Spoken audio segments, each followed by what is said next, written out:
बोलो वृंदावन महिलाल की जय।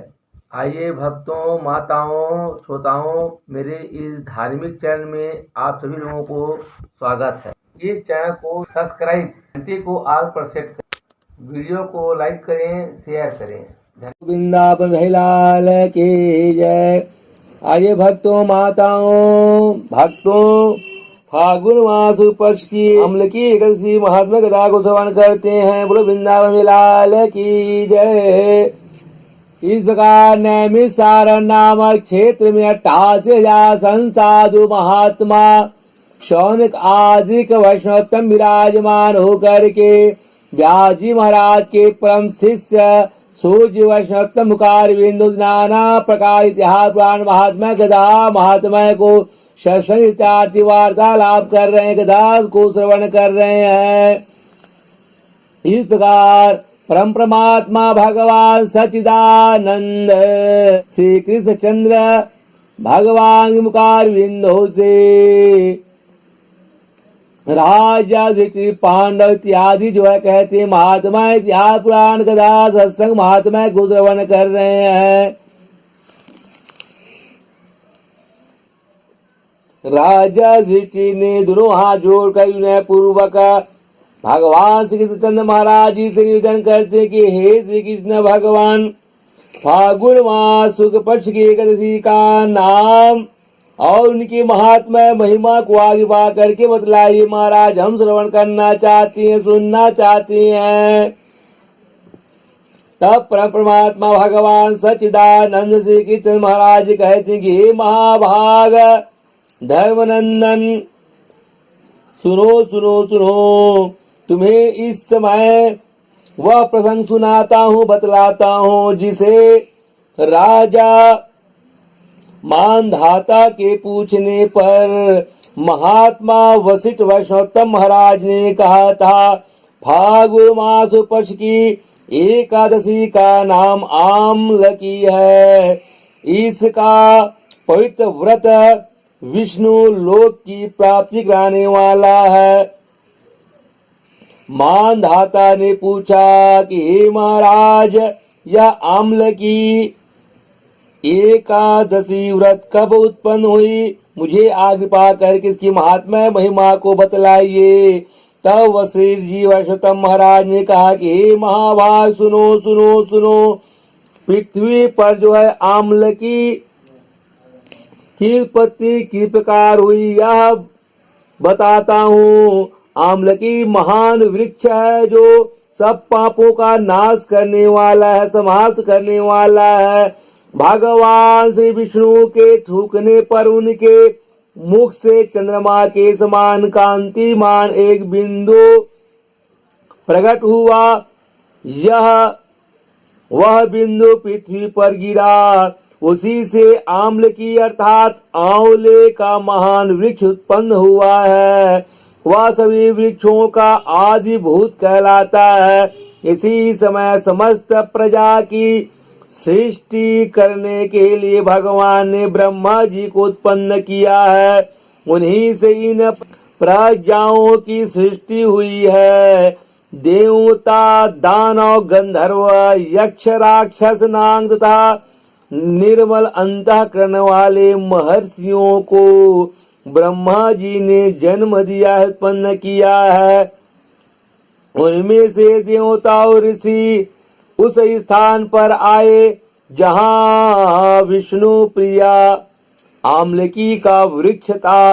हे महाभाग, उसे देख करके देवताओं को बड़ा विस्मय हुआ, आश्चर्यचकित हुआ। कहते हैं वे एक दूसरे पर दृष्टिपात करते हुए, देखते हुए उत्कंठा पूर्वक उस वृक्ष की ओर देखने लगे और खड़े खड़े सोचने लगे, विचारने लगे कि पलस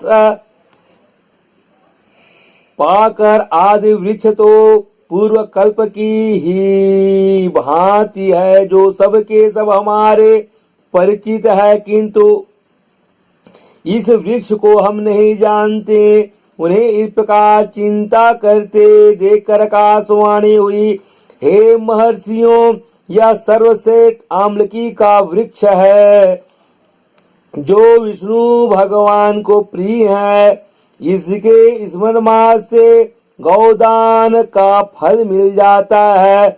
स्पर्श करने से इससे दूना और फल भक्षण अर्थात खाने से फल को 3 गुना पुण्य प्राप्त हो जाता है। इसलिए सदा सदा प्रयत्न पूर्वक श्रद्धा भक्ति कंसा सुदक्ष पूर्वक आम्लकी का सेवन करना चाहिए।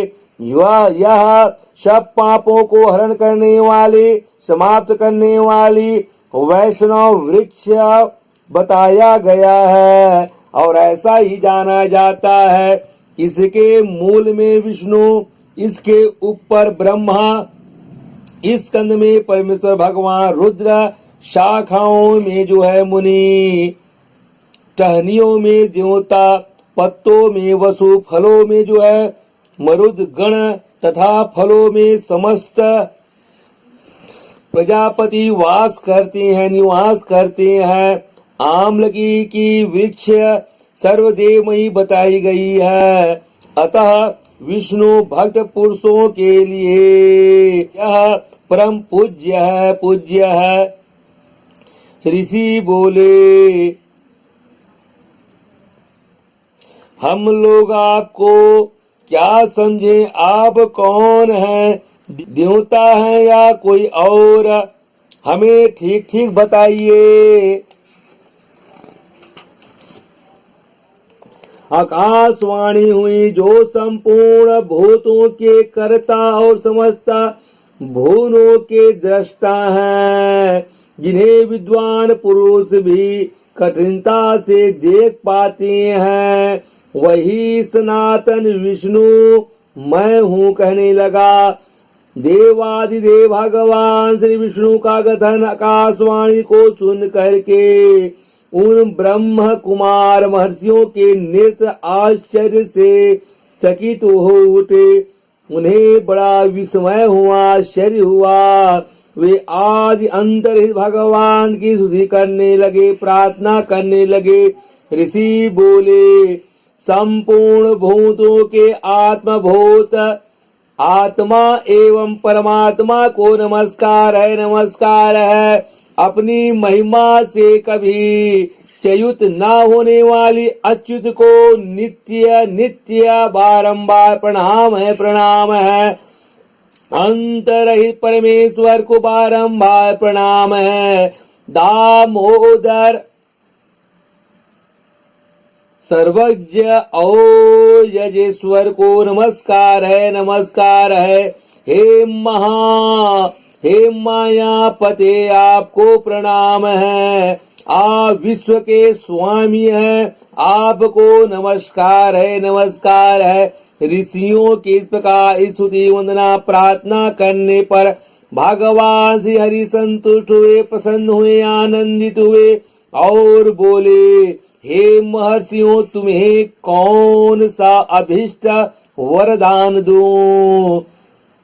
तब परमात्मा भगवान के आकाशवाणी वचन को सुन करके ऋषि बोले कि हे भगवान, यदि आप संतुष्ट हैं, प्रसन्नचित हैं, तो हम लोगों के हित के लिए कोई ऐसा व्रत बतलाइए जो स्वर्ग और मोक्ष रूपी फल को प्रदान करने वाला हो।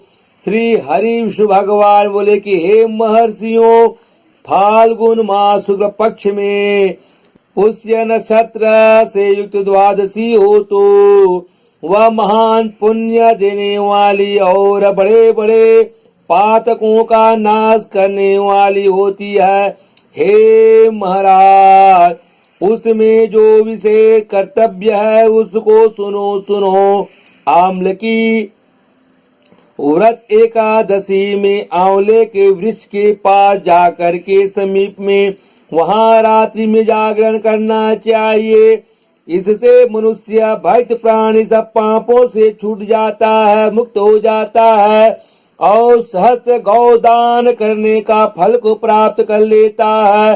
हे महाराज गण, यह व्रतों में उत्तम व्रत एकादशी आम्लकी का व्रत है, जिसे मैंने तुम लोगों को कह करके बताया है। ऋषि बोले कि हे भगवान, इस एकादशी व्रत की विधि को आगे पा करके बतलाइए, यह कैसे पूर्ण होता है, इसके देवता नमस्कार और मंत्र कौन से बताए गए हैं, उस समय स्नान और दान कैसे किया जाता है, पूजन की कौन सी विधि विधान है तथा उसके लिए मंत्र क्या है, इन सब बातों का यथार्थ रूप से वर्णन कीजिए, बतलाइए महाराज, बतलाइए महाराज। तब ऋषियों के वचन को, निवेदन को सुन करके भगवान श्री विष्णु ने कहा कि हे द्विजवरों, आम्ल की एकादशी व्रत की जो उत्तम विधि है उसको श्रवण करो, सुनो सुनो। एकादशी को प्रातः काल उठ करके दंत धावन इत्यादि करके यह संकल्प करना चाहिए कि हे पुंडरीकाक्ष, हे अच्युत, मैं एकादशी को निराहार रह करके दूसरे दिन अर्थात द्वादशी के दिन भोजन करूंगा। आप मुझे शरण में रखें, शरण में रखें। ऐसा नियम लेने के बाद पतित, चोर, पाखंडी, दुराचारी, मर्यादा भंग करने वाले तथा गुरु पत्नी गामी मनुष्यों से वार्तालाप ना करे, उनसे दूर रहे, हटके रहे। अपने मन को वश में रखते हुए, संयम रखते हुए नदी में, पोखरे में, कुएं पर अथवा घर में ही सुंदर शुद्ध जल से स्नान करना चाहिए। स्नान के पहले अपने शरीर में मिट्टी लगाने चाहिए। अश्वकांते रजकांते विष्णुकांते व सुंदरे मृत्यु के हर में पापम जन्म कोटिया समर्जितम, अर्थात हे वसुंधरे, तुम्हारे ऊपर अश्व और रथ चला करते हैं तथा वामन अवतार के समय भगवान श्री विष्णु ने भी तुम्हें अपने पैरों से नापा था। हे मृत्यके, मैंने करोड़ों जन्मों में जो पाप किए हैं, मेरे उन सब पापों को हर लो, हर लो, ऐसा जो है कहते हैं। मिट्टी लगाते हुए मंत्र का उच्चारण करना चाहिए, प्रार्थना करना चाहिए। उसके पश्चात जो है जल स्नान करते हुए मन में प्रार्थना करना चाहिए। जल की अधिष्ठात्री देवी माता, तुम संपूर्ण भूतों के लिए जीवन हो, वही जीवन जो श्वेतज्य और उद्भिज्य जाति के जीवों का भी रक्षक है। तुम रसों की स्वामिनी हो, तुम्हें नमस्कार है, नमस्कार है। आज मैं संपूर्ण तीर्थों, कुंडों, झरनों, नदियों और देव संबंधी सरोवरों में स्नान कर चुका हूँ। मेरा यह स्नान उक्त सभी स्नानों का फल देने वाला हो, ऐसे जल स्नान करके स्मरण करना चाहिए। विद्वान पुरुष मनुष्य भक्त प्राणियों को चाहिए कि वह परशुराम जी की सोने की सुंदर जो है शक्ति प्रतिमा बनावे। प्रतिमा अपनी शक्ति और धन के अनुसार जो है एक या आधे माँ से स्वर्ण की जो है स्वर्ण की बनाना चाहिए। स्नान के पश्चात घर आकर के उनका सूत्रोच्चार से सुदक्ष पूर्वक पूजन पाठ आराधना करना चाहिए और पूजन करने के पश्चात आसक्ति हवन करना चाहिए। इसके बाद सब प्रकार की सामग्री लेकर के आंवले के वृक्ष के पास जाना चाहिए और वृक्ष के चारों ओर की जमीन झाड़ू बहार करके साफ सफाई करना चाहिए, शुद्ध करना चाहिए और शुद्ध की हुई भूमि में मंत्र पाठ पूर्वक जल से भरे हुए नवीन कलश की जो है स्थापन करना चाहिए। कलश में पंच रत्न और दिव्य गंध आदि जो है डालना चाहिए, छोड़ना चाहिए। श्वेत चंदन से उसको जो है तिलक लगाना चाहिए, कंठ में जो है फूल की माला जो है स्थापित करना चाहिए, पहनाना चाहिए। सब प्रकार के जो है षोडशोपचार से पूजन करते हुए धूप के सुगंध जो है कहते हैं वहां पर दिखाना चाहिए। जलते हुए दीपकों की जो है कहते हैं वहां पर सुंदर आरती करके सजा करके रखना चाहिए।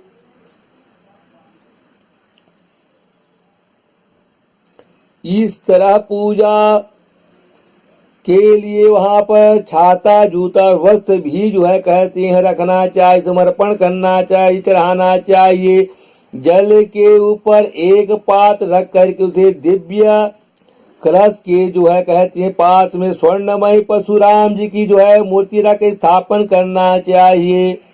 परशुराम भगवान का जो है उनके चरणों की, दोनों घुटनों की, जांघों की और कटी भाग की और उदर की जो है कहते हैं वक्ष स्थल की, बाई बाह की, दाहिनी बाह की और कंठ की जो है मुख की, नासिका की, नेत्रों की जो है कहती है ललाट की, संपूर्ण अंगों तथा मस्तक की षोडशोपचार से पूजन प्रार्थना करना चाहिए। यही पूजा के जो है कहती हैं विधि विधान बतलाई गई है। श्रद्धा भक्ति से युक्त चित्त से शुद्ध होकर के अपने फल के द्वारा जो है देवाधिदेव परशुराम भगवान जी को अग्रदान करें। देते हुए जो है मन में जो है कहते हैं बोलना चाहिए, हे देव देवेश्वर जम जगनी नंदन श्री विष्णु स्वरूप परशुराम जी आपको नमस्कार है, नमस्कार है, नमस्कार है। आंवले के फल के साथ दिया हुआ मेरा यह अग्रज ग्रहण कीजिए, ग्रहण कीजिए, ऐसा देव वहां पर अग्रज देना चाहिए। उसके पश्चात श्रद्धा भक्ति से युक्त चित्त से जागरण करे, नित्य करना चाहिए। संगीत गीत वाद्य यंत्र आदि जो है कहत बजाना चाहिए। आइए भक्त 2 मिनट भगवान का नाम संकीर्तन करते हैं। बोलो वृंदावन विजय लाल की जय। हरे राम राम राम हरे हरे, हरे कृष्णा कृष्णा कृष्णा हरे हरे, हरे राम राम राम हरे हरे, हरे कृष्णा कृष्णा कृष्णा कृष्णा हरे हरे, हरे राम राम राम राम हरे हरे,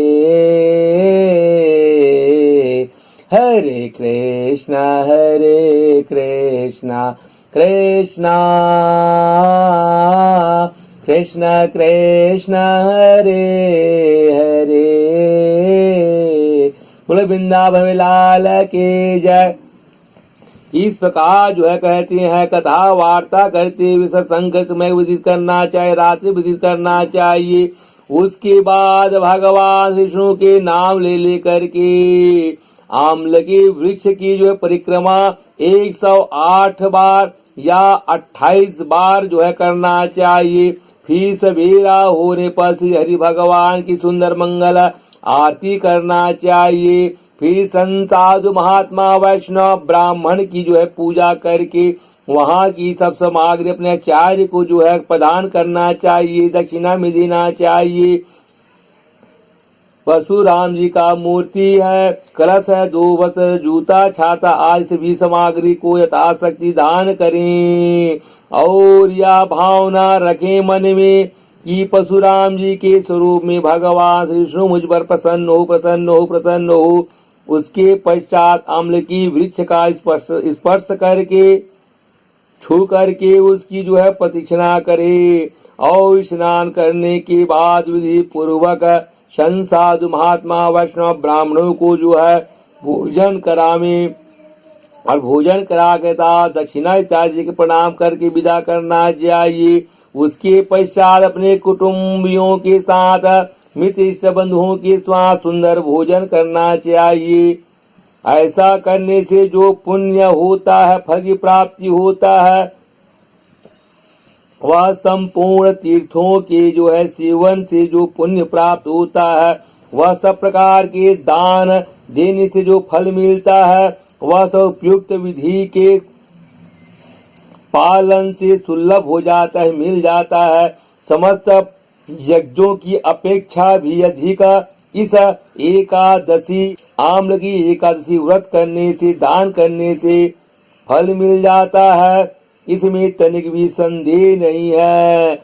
यह फागुन माह शुक्ल पक्ष आम्ल की एकादशी व्रत सब व्रतों में उत्तम है, महान है, जिसका मैंने तुमसे पूरा वर्णन किया है, बतलाया है। वशिष्ठ जी वैष्णव महाराज कहते कि हे महाराज, इतना कह करके देव देवेश्वर भगवान श्री विष्णु वहीं जो है अंतर ध्यान हो गए। उसके पश्चात समस्त ऋषियों ने, वैष्णवों ने उक्त आम्ल की नाम एकादशी का व्रत को पूर्ण रूप से जो है पालन किया है। हे नृपश्रेष्ठ, इसी प्रकार तुम्हें भी इस फागुन माह शुक्ल पक्ष की आम्ल की एकादशी व्रत का अनुष्ठान करना चाहिए। भगवान श्री कृष्ण महाराज कहते हैं कि राजा युधिष्ठिर, यह फागुन माह शुक्ल पक्ष आम्ल की एकादशी व्रत मनुष्यों को करने से समस्त पापों से मुक्त कराने वाला है।